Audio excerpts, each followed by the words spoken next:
보신 분 눈치챘지 모르겠지만 교회 이 땅의 소망 옆에 물음표, 느낌표입니다. 약 한 달 전에 제가 차를 타고 지나가다가 어느 대형 교회 외벽에 걸린 문구입니다.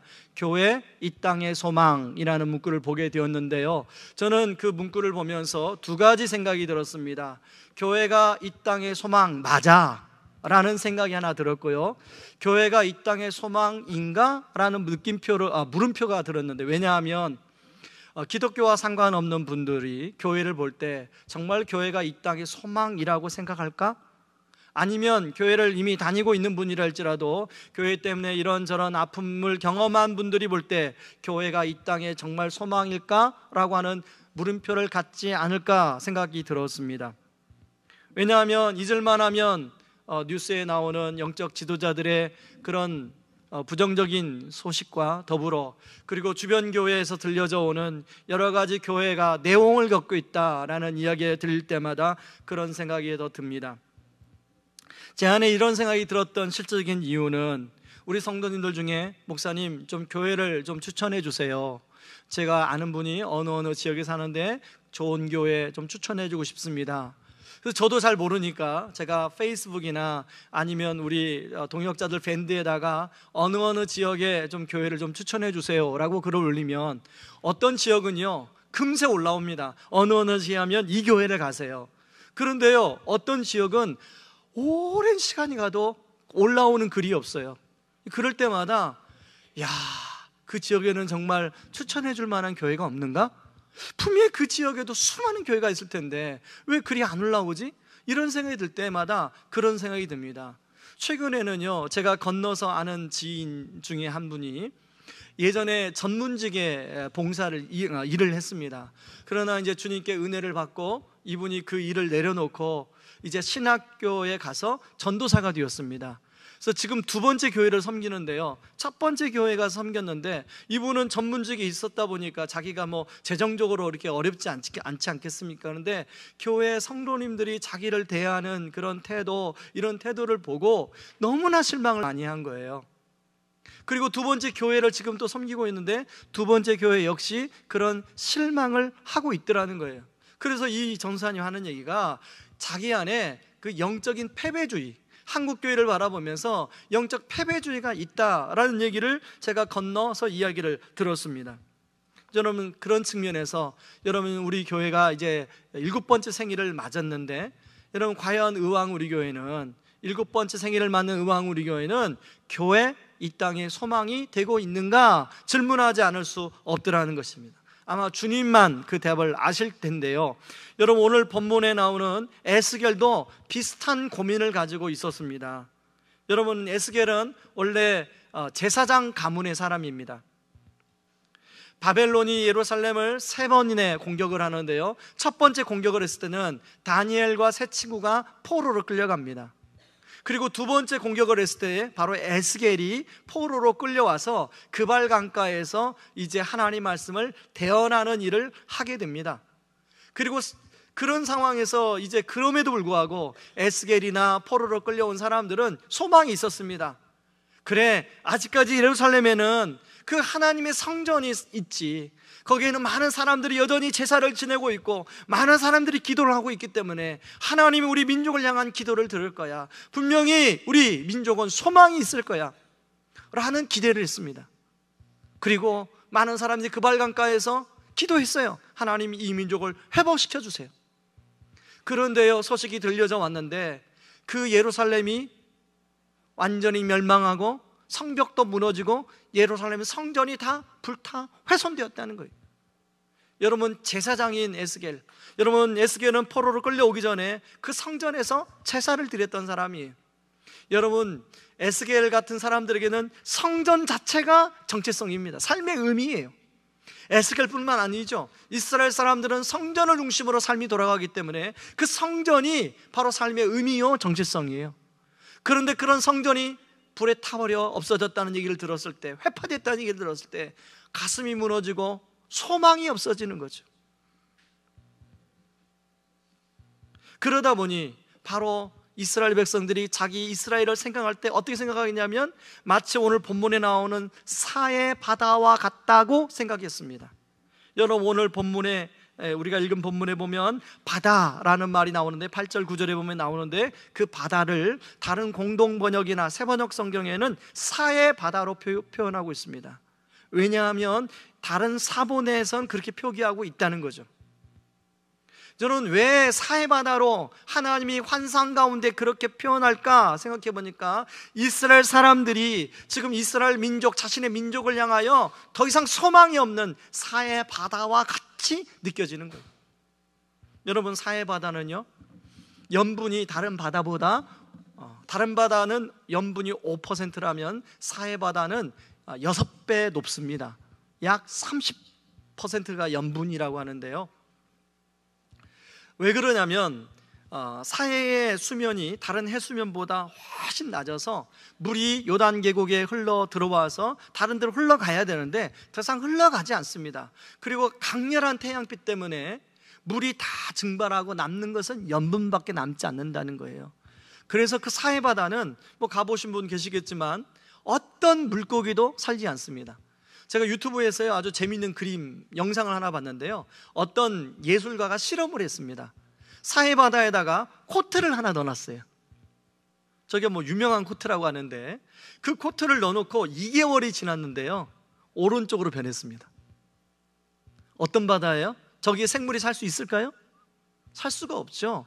그러니까 지금 이스라엘 상황이 저는 사해바다처럼 그런 소망이 없는 죽음의 바다라는 거예요. 그런데 오늘 하나님께서 그 에스겔을 데리고 지금 환상을 하나 보여주고 있는데요, 그게 핵심 구절이 8절 9절입니다. 같이 한번 읽어볼까요? 같이 읽습니다.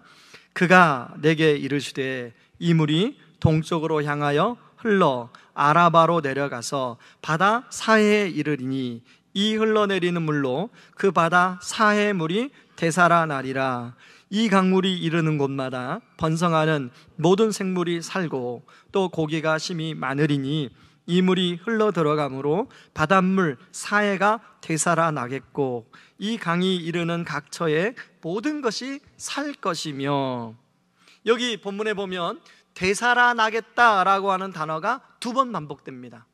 그리고 심히 많아지며 라는 말이 3번 반복되는데요, 7절에서는 그 바다의 가에 나무가 심히 많아진다는, 그 나무가 과실나무가 많아진다는 거예요. 11절에 가면 12절에 가면 그 과실이 달마다 월마다 과실이 맺는 나무라는 거예요. 그리고 그 잎사귀는 약재료로 쓰여진다는 것입니다. 그리고 8절과 9절에 보면 9절과 10절에 보면 물고기들이 각종 물고기들이 심히 많아지는 그런 바다가 된다는 거예요. 다 무슨 말입니까? 그 강한 염분으로 살 수 없는, 어떤 생물도 살 수 없는 그런 바다가 생명의 바다로 바뀌게 된다는 거예요. 근데 여기에서요, 여러분 11절 한번 보세요. 11절을 보시면 진펄과 갯벌은 살아나지 못하고 소금 땅으로 남아있을 것이다 라는 말씀이 나와요. 아니, 하나님이 변화시키려면 다 변화시키지 왜 진펄과 갯벌은 소금 땅으로 남겨두었을까? 우리는 이렇게 질문할 수 있잖아요. 그런데 영어 성경에 보면요, 왜 남겨두셨는지 너무 명확하게 번역 표현이 나와 있습니다. 한번 제가 준비해 왔어요. 보시죠. 여러분, 간단한 영어니까요. 여러분 앞에는 안 보셔도 되고 뒤에 노란 글씨만 보시면 됩니다. 바로 They will be left for salt라고 나와 있죠. 소금을 위해서 그것들을 남겨놨다는 거예요. 여러분, 그 당시에 사람들이 소금이 많이 생활에 필요했었어요. 그래서 어디선가는 소금을 얻어 사용해야 되기 때문에 그런 소금 사용을 위해서 일부분, 그 부분들을 남겨놨다는 거예요. 여러분, 우리 하나님이 그것까지 배려하신다는 거예요. 다 소금 바다를 생명 있는 것으로 다 살아있는 걸 바꾸면 소금이 사라지잖아요. 그러면 안 되니까 그 부분을 일부를 남겨놨다는 것입니다. 여러분, 저는 하나님이 에스겔에게 이 환상을 보여주고 과연 에스겔이 어떻게 반응을 했을까? 2가지 반응이 있겠죠. 하나는, 하나님, 아이고 말도 마세요. 지금 너무 삶이 힘들어가지고요, 내가 아무리 그런 환상을 봐도 그 믿어지지가 않아요. 이런 반응이 있을 것이고요. 또 하나의 반응은, 하나님 그래요? 지금은 너무 소망이 없어 보이는데 하나님 정말 우리 민족이 소망이 있군요, 기대가 됩니다, 막 너무 기뻐하는 그런 반응이 있겠죠. 자, 저와 여러분들은 전자의 반응을 하겠습니까? 아니면 후자의 반응을 하겠습니까? 그럼 여러분 스스로 답을 해보세요. 자, 여러분 그 답은요 간단합니다. 지금 현재 여러분의 뭔가 사해바다와 같은 삶이 있을 거예요. 예를 들면 우리 남편은 죽어도 안 변해. 저 인간은 그냥 저렇게 살 거야. 그래서 그냥 평행 이렇게 살다가 자식 새끼들 다 시집 보내고 그냥 언제 황혼이 원하지 뭐, 이렇게 사는 분이 계실지 모르겠어요. 실제로 저한테 그렇게 고백해 주신 분이 계셨어요. 우리 아버지 어머니, 우리 형제들, 우리 가정의 이런 분위기 변하지 않아. 변할 수 없어. 나 그냥 이대로 살지 뭐, 뭘 변하겠어. 내가 더 이상 나이가 50, 60 먹었는데 뭘 변해. 그냥 이대로만 사는 것도 다행이지. 여러분, 그게 생각이 바로 사해바다입니다. 여러분, 그게 사해바다예요. 자, 그런데 그런 여러분이 그렇게 여러분 한 20년, 30년, 40년 여러분이 그렇게 살아오셨을 텐데 어느 날 하나님이 여러분에게 환상을 보여주신다. 아니, 어느 날 성경을 읽다가 하나님이 감동을 주셔가지고 오늘 이 말씀을 읽었다. 여러분은 어떻게 반응하겠습니까? 이야, 하나님이 내 인생을 이렇게 바꿔주신다니, 이야 진짜 감사하겠다 라고 반응하겠습니까? 아니면 에이, 뭐 이제까지 이렇게 살아왔는데 안 변해. 내가 우리 남편 수없이 변화시키려고 노력을 해봤어. 나 결혼할 때부터 변화시키려고 노력했거든. 근데 우리 남편 안 변해. 이렇게 반응하시겠습니까? 저는요 10년 전에 바로 전자처럼 반응했습니다. 2007년도에 전에 제가 섬기던 교회에 이제 교구 사역을 여자 전사님과 함께 하게 되었습니다. 그 전까지는 혼자 사역을 하다가 함께 하게 됐는데요, 평신도 집사님들 중에 순장 사역 잘하는 분들 중에 추천을 받아서 여전사로 임명을 했어요. 그래서 남자 사역자 하나, 전사님 한 분 같이 파트너십을 이루며 사역하겠습니다. 자, 여러분, 자, 혼자 사역할 때와 그 둘이 사역할 때와 남자 사역자 입장에서 좋을까요? 안 좋을까요? 좋아할까요? 안 좋아할까요? 대답을 좀 하세요. 반반이겠죠. 근데 대부분의 남자 사역자, 저를 포함해서 좋아하지 않았습니다. 왜요? 혼자 다니는 게 편하잖아요. 때로는 졸리면 졸기도 하고, 약간 졸리면 잠깐 자기도 하고. 근데 여자 누군가가 옆에 이렇게 따라다니면, 아침부터 저녁까지 계속 신방할 때 따라다니면 그 피곤하고 힘들잖아요. 이제 공감이 되시나요? 그런데요, 제가 그렇게 싫어했는데요, 그 전사님이 저의 파트너십이 돼가지고 함께 사역을 하는데 교구 사역만 도와주는 게 아니라 저를 위해서 기도하시면서 온갖 칭찬과 격려의 말을 저에게 너무 많이 해주셨어요. 심지어는 말로만 해주신 게 아니라 그 당시에 신간이 나오면, 좋은 책이 나오면 책을 선물하면서 책 앞에 표지에다가 온갖 미사 여구를 다 써서 저한테 선물해 줬어요. 심지어는요, 제가 그 말이 믿어지지가 않아요. 그래서 제가 전사님한테, 전사님, 아니 말도 좀 가려서 쓰세요. 이런 말은 내가 도저히 믿어지지가 않습니다. 그랬더니 그 전사님이 저한테 해줬던 말씀이 제가 잊을 수가 없어요. 목사님, 다 좋은데 목사님은 성령님을 제한하는 것이 하나의 큰 문제입니다. 목사님, 성령님만 제한하지 마시기 바랍니다. 그 다음부터요, 그 말이 계속 마음에 남는 거예요. 성령님을 내가 제한하고 있구나. 놀라운 것은 제가 지금도 그 책에 가끔씩 그분이 써주신 글을 보는데요, 상당수 많은 부분이 현실로 이루어지고 있더라는 것입니다. 물론 완벽하지는 않아요. 그런데 제가 우리 성도님들을 대하면서 또 우리게 제가 훈련 가운데 우리 성도님들을 신방하거나 또 대하면서 보니까 꼭 10년 전에 제 모습같이 반응하는 분들이 의외로 많아요. 목사님, 저는요 안 변해요. 목사님, 우리 남편은 안 변해요. 제가 그러면요 그분들한테 뭐라고 말씀드리면, 집사님, 성도님, 성령님을 제한하지 마세요. 성령님을 제한하지 않으시면, 성령님 마음을 열고 성령님을 제한하지 않으시면 성령님이 변화시킬 줄 믿습니다. 여러분, 우리 성도님들한테 말씀드립니다. 여러분이 연세가 어느 정도 드셨든지 모르지만 나이와 상관없이요, 성령님을 제한하지 않으면 그 성령님이 여러분의 삶을 변화시켜 나갈 줄 믿습니다.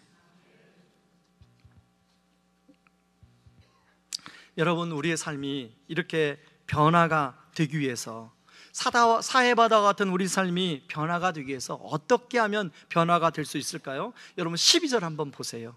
12절 말씀을 한번 같이 읽겠습니다. 같이 읽습니다. 광 좌우가에는 각종 12절 보여주세요. 12절 성경구절 12절 같이 읽습니다. 강 좌우가에는 각종 먹을 과실나무가 자라서 그 잎이 시들지 아니하며 열매가 끊이지 아니하고 달마다 새 열매를 맺으리니 그 물이 성소를 통하여 나옴이라. 그 열매는 먹을 만하고 그 잎사귀는 약재료가 되리라. 아멘. 여러분, 이 말씀 중에요, 지금 노란 글씨로 표현한 그 부분을 빼고 읽으면요 훨씬 말이 잘 됩니다. 문맥이, 글이 매끄럽게 연결돼요. 한번 빼고 같이 한번 읽어볼까요? 같이 읽습니다. 강 좌우가에는 각종 먹을 과실나무가 자라서 그 잎이 시들지 아니하며 열매가 끊이지 아니하고 달마다 새 열매를 맺으리니 그 열매는 먹을 만하고 그 잎사귀는 약재료가 되리라. 그런데 왜 이 노란 글씨로 쓴 부분을 여기 성경에 여기다 기록해 있겠습니까? 빼도 훨씬 말이 잘 되는데 왜 굳이 이 말을 여기다 포함하면 말이 좀 어색해요. 그럼에도 불구하고 왜 이 단어를 여기다 넣었을까요? 그 물이 성소를 통하여 나옴이라. 간단해요. 중요하니까. 그죠? 중요하니까. 간단해요. 이 말씀을 꼭 우리가 알아야 하니까. 그 물이 어디서 나와요? 성소에서 나오는 거예요. 성소는 어디 있습니까? 성전 안에 지성소와 성소와 지성소가 있죠. 바로 거기에서 그 물이 나와서 큰 강을 이루고 바로 그 강이 사해바다로 흐르니까 죽었던 생물들이 다 살아나는 역사가 있더라는 거예요. 여러분, 오늘 2절과 3절에는요 그 물이 성전에서 어떻게 나오는지 묘사하고 있죠. 그 물이 처음에는 그냥 스며 나오는 물에 불과했는데 그 물이 발목에 차고 무릎에 차고 그 물이 허리에 차고 나중에는 헤엄칠 정도로, 헤엄쳐서 건너야 할 정도로 물이 가득 찼어요. 여러분, 그렇다면 이 물이 무엇인가를 알아야 될 거 아닙니까? 여러분, 요한복음 4장에 보면 이 물에 대해서 나오는데요, 요한복음 4장 13절 14절을 같이 읽습니다. 예수께서 대답하여 이르시되 이 물을 마시는 자마다 다시 목마르려니와 내가 주는 물을 마시는 자는 영원히 목마르지 아니하리니 내가 주는 물은 그 속에서 영생하도록 솟아나는 샘물이 되리라. 그런가 하면요, 여러분, 요한복음 7장 39절 말씀을 읽어봅니다. 나를 믿는 자는 성경의 이름과 같이 그 배에서 생수의 강이 흘러나오리라 하시니 이는 그를 믿는 자들이 받을 성령을 가리켜 말씀하신 것이라. 자, 이 물이 뭐예요? 성령이죠. 성령. 바로 예수님을 우리 성도님들이 믿을 때 성령님이 내주하게 됩니다. 그래서 우리가 예수를 믿는 성도들에게 오늘 요한복음의 7장에 보니까 그 배에서, 이 배라는 것은 바로 우리 중심에서 생수의 강이 흘러나간다는 거예요. 자, 여러분, 그래서 고린도 전서에서는요, 바로 우리 성도 한 사람 한 사람이 성령님이 거하시는 성전이라고 이야기합니다. 그런 의미에서 여러분, 교회는 성도들의 모임이에요. 그런 구약의 성전의 개념이 신약에 그대로는 오지 않지만 작은 성전들이 모인 교회 공동체에 구약에서 성전의 그런 역할과 기능들이 지금도 교회에서 동일하게 일어나고 있다는 것입니다. 여러분, 작은 성전들이 모인 교회, 그 곳에 성령이 임재하면 그곳에서 생수가 스며나와 그것이 흘러가서 무릎을 적시고 우리의 허리를 적시고 우리의 어깨, 우리의 키를 적셔서 우리가 헤엄치어야만 되는 정도로 큰 강을 이룬다는 거예요.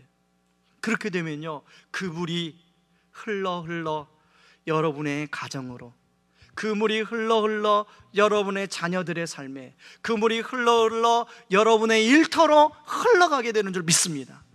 그럴 때 여러분, 사해바다와 같은 그런 모든 상황들이 성령님의 은혜로 변화되고 역사하게 되는 줄 믿습니다. 그렇다면 여러분, 그런 변화와 역사를 경험하기 위해서 어떻게 해야 될까요? 여러분, 오늘 5절 말씀을 한번 보세요. 자, 5절에 보면 준비한 그물이 가득하여 헤엄칠 만한 물이요 라는 단어를 주목하시기 바랍니다. 자, 처음에는 발목, 그 다음에는 무릎, 그 다음에는 허리, 그래서 이제 헤엄칠 만한 그런 강물이 되었는데요, 여러분, 이것은 바로 우리 신앙의 여정을 말해줍니다. 어떤 분은요, 신앙생활을 처음 하신 분들은 발목까지 차는 정도의 신앙생활을 하는 분들이 계세요. 그러면 여러분, 보통 발목까지 이렇게 차는데 가면은 마음대로 우리가 몸을 움직일 수 있죠? 그런 분들은요, 세상에 한 발, 그리고 예수님께 한 발 뒀는데요, 경우에 따라서는 예수님께 한 발을 싹 빼도 돼요. 그래서 자기 마음대로 움직일 수 있어요. 자, 이제 무릎 정도 찬 분들은 어떻습니까? 무릎 정도도 가능하죠? 자기 마음대로 몸을 움직일 수 있죠? 자, 허리 정도 차면 그래도 상반신은 마음대로 움직일 수 있어요?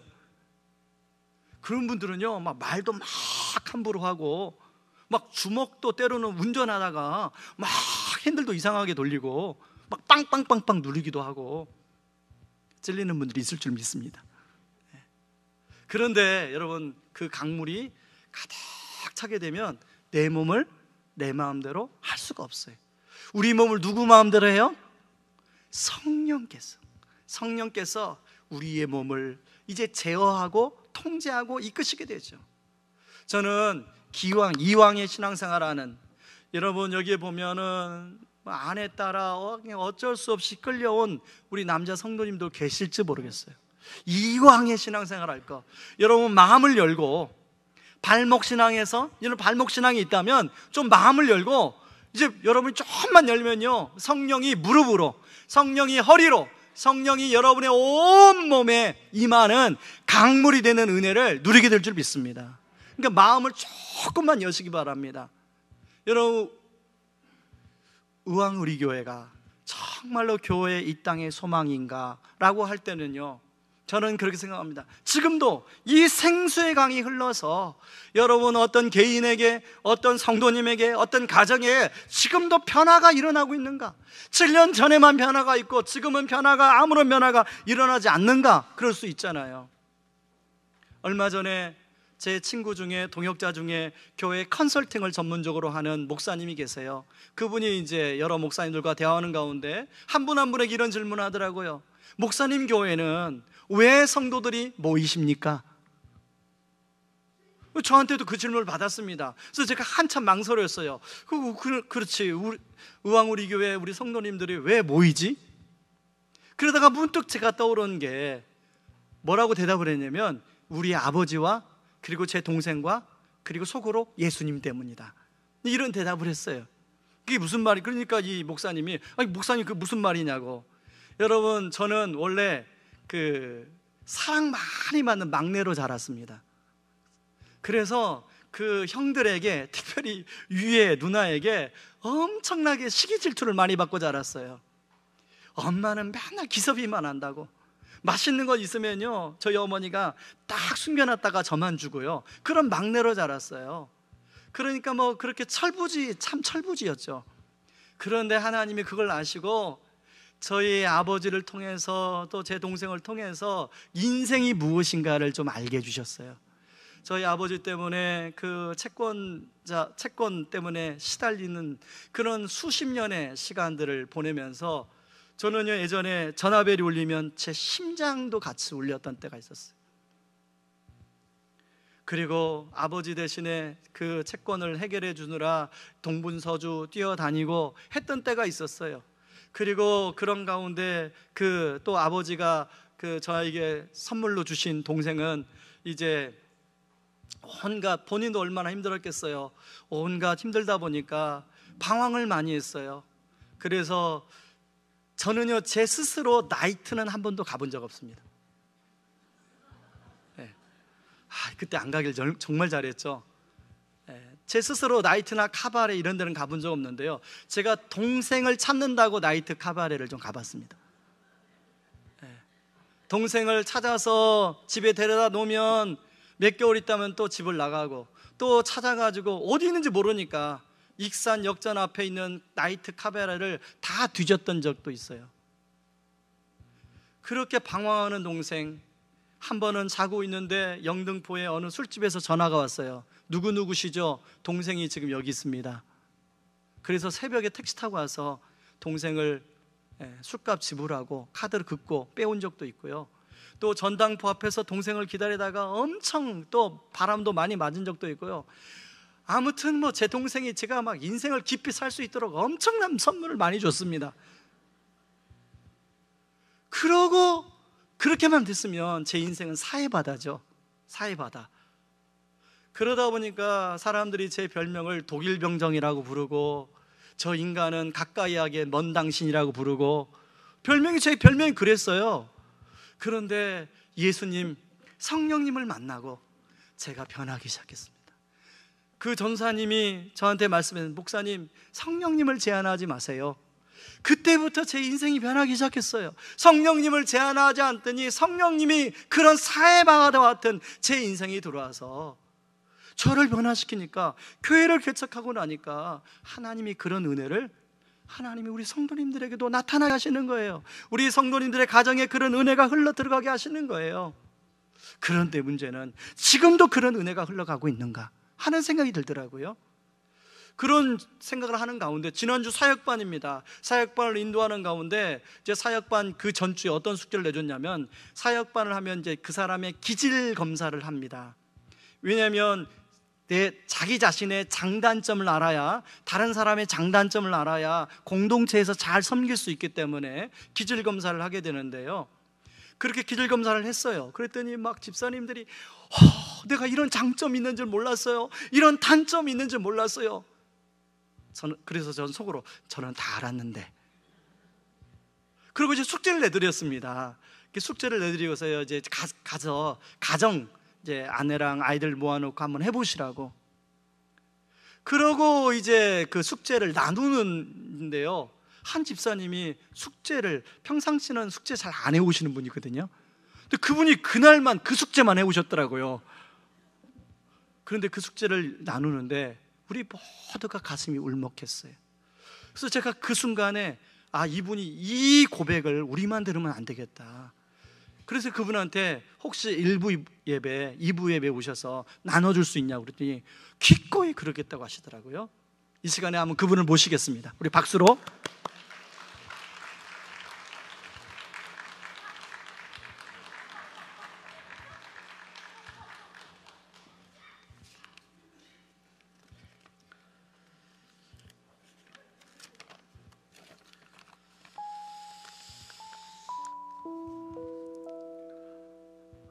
사역훈련 숙제인 가족들의 기질 테스트를 하고 나서 타임 스케줄적으로 기술해 보겠습니다. 지난 금요일 기질 테스트를 할 요량으로 빠른 퇴근을 하였습니다. 식구들과 유쾌한 시간을 보낼 수 있겠구나 생각으로 집에 도착하니 아들 민재와 딸 수우가 잠시 나갔다고 하였습니다. 하필 이 시간에 나갔지 하면서 전화를 걸어 보았습니다. 바로 집 앞에 도착하였다는 것입니다. 아들과 딸이 다 같이 집 앞이라고 합니다. 잠시 스쳐 지나가는 생각으로 무슨 일이 있나? 하나님의 역사하심인가? 라고 아들과 딸이 집으로 들어서면서 유쾌한 대화가 들려왔습니다. 무심히 들려오는 말 중에 아빠는 검정색이 낫지 않아? 엄마 것도 나이키를 살 건데 무슨 일인지 애들이 운동화를 샀나? 들어서면서 딸이 아빠 엄마 어버이날 선물이야. 와, 애들이 초등학교 때 이후 처음으로 선물을 받아보았습니다. 정말 고마웠고 아내가 좋아하는 모습이 더더욱 감사했습니다. 즐거운 마음으로 준비해둔 디스크 용지를 나누어 주면서 선택을 기다렸습니다. 내가 제일 높은 점수를 차지한 두 가지 스타일을 물었을 때 가족들 중 아들은 예측한 대로 안정형, 딸은 사교형, 그러나 아내는 의외의 패턴이 나왔습니다.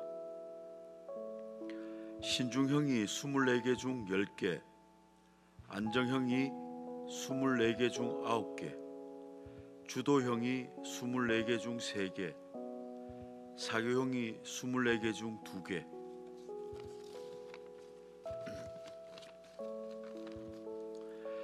전형적인 안정형인 신중형인 것입니다. 이제까지 주도형으로 생각하고 있었던 것입니다. 지금까지 몰라도 너무 모르고 있었구나 라는 생각이 들어 잠시 잘못된 것이 아닌가 조사표를 몇 번인가 확인해 보았습니다. 디스크를 하지 않았으면 죽을 때까지 주도형인 줄 알았을 것입니다. 그날 자면서 곰곰이 생각해 보았습니다. 신혼 때는 참 순한 사람이었는데 언제 부부싸움 할 때 원래 순한 사람인데 나 만나서 성격이 변했다는 말이 생각났습니다. 참 생각해 보면 내가 이 사람을 이렇게 강하게 만들었구나 라는 생각에 나도 모르게 가슴이 저려움을 느꼈습니다. 내 사람인데 내가 이렇게 무심하였구나. 몰라도 너무 몰랐던 것 같구나. 여린 사람을 이렇게 강하게 만들었으니 제자훈련 과정의 부부여행에서 아내가 우는 모습을 본 적이 있습니다. 아내 말로는 옛날에 왜 이럴까? 나 같으면 이러지 않을 건데 라며 속상했던 기억을 이야기할 때 내가 참 어리석었구나, 철부지처럼 살았구나라고 생각이 들었습니다. 정말 귀한 사람을 너무 속을 태웠구나 반성이 많이 되었습니다. 일본 작가인 무라카미 하루키의 글이 생각났습니다. 내가 두려웠던 것은 어떤 한 시기에 달성되어야만 할 것이 달성되지 못한 채 그 시기가 지나가 버리고 마는 것이었다. 이제부터라도 잘 해주고 싶습니다. 이러한 것을 가르쳐 주시려고 하나님은 예정적인 과정을 이끌어 주신 것인 줄 알고 믿기를 소원합니다. 무엇이 소중하고 무엇이 귀한 줄 알게 해주신 제자 훈련과 사역 훈련으로 인도해 주신 하나님께 진심으로 감사드립니다.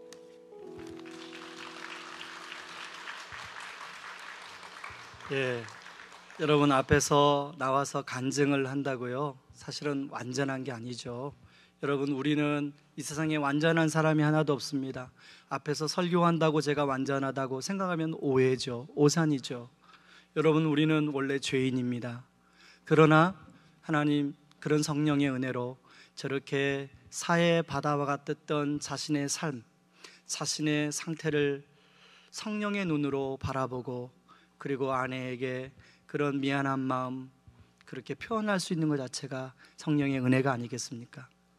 여러분, 아마 오늘 여기서 예배드리는 많은 분들도 집에 가셔서 혹시 아직까지 표현하지 못하셨다면 그런 마음들을 여러분 서로 배우자에게 표현하고 또 그런 은혜를 나눌 수 있기를 바랍니다. 여러분, 우리가 신앙의 여정 가운데 한 가지 중요한 사실을 우리가 알아야 되는데요, 저는 예전에 목사님, 청년 때 목사님께서 교회 중심으로 신앙생활을 해라 이런 말을 들을 때 저는 반발심을 가졌습니다. 아니, 자기 교인을 완전히 만들려고 그러네, 이런 반발심 가졌어요. 근데 제가 신학을 하고 또 말씀을 이제 제대로 알면서 왜 교회 중심으로 신앙생활을 해야 하나 말씀하시는 것을 보니까 바로 작은 성전들이 모인 교회, 그 교회에 바로 생수의 강이 흘러가기 때문에 그렇지 않나 생각이 들었습니다. 저는 의왕우리교회 이제 7주년이 됐고 앞으로 8주년, 9주년이 될 텐데요, 여러분, 의왕우리교회가 이 생수의 강이 지속적으로 흘러가길 바랍니다. 그래서 그 은혜를 여러분의 개인이, 여러분의 자녀들이, 여러분의 가정에, 여러분의 일터에, 그리고 우성고등학교와 이 지역사회에, 그리고 또 세계 열방에 흘려보내는 그런 교회가 되기를 바랍니다. 그런 교회가 되기 위해서 여러분, 우리가 한 가지 알아야 할 것이 있는데, 바로 여러분, 우리는 그를 변화될 기회조차도 잃어버렸던 죄인이란 사실입니다. 오히려 그 죄로 인하여 징계와 심판을 받을 수밖에 없는 사람들이었다는 것입니다. 그런데 그런 성령의 은혜를, 성소로부터 나오는 성령의 은혜를 우리가 누리게 될 수 있었던 이유는 바로 예수 그리스도, 그분이 저와 여러분 대신에 십자가에서 우리의 죄를 씻으셨기 때문에 가능한 줄 믿습니다. 그러므로 사해 바다와 같은 저의 삶, 사해 바다와 같은 여러분의 삶이 그 예수 그리스도를 중심에 모시고 마음의 문을 열고 성령의 은혜를 받아들일 때 여러분의 삶이 변하게 될 줄 믿습니다. 여러분, 이 시간에 같이 찬양하고 기도하며 나아가겠습니다. 여러분, 찬양할 때요, 여러분 주보 간지에 제가 끼워드렸습니다. 예전에 한번 우리 찬양팀이 불렀던 찬양인데요, 여러분 주보 간지에 끼워드렸는데 우리 그 자리에서 다 같이 한번 일어나시기 바랍니다. 예수는 내 힘이요 나의 기쁨, 나의 참 소망, 그 이름의 생명이 내 삶의 이유라. 그렇기 때문에 오직 주만 따라갑니다. 오직 주만 높임 받으소서. 우리 찬양을 같이 하기를 원합니다. 같이 찬양합니다. 예수는 내 힘이요, 예수는 내 힘이요, 나의 기쁨, 내 참 소망, 그 이름의 생명이 내 삶의 이유라. 오직 주만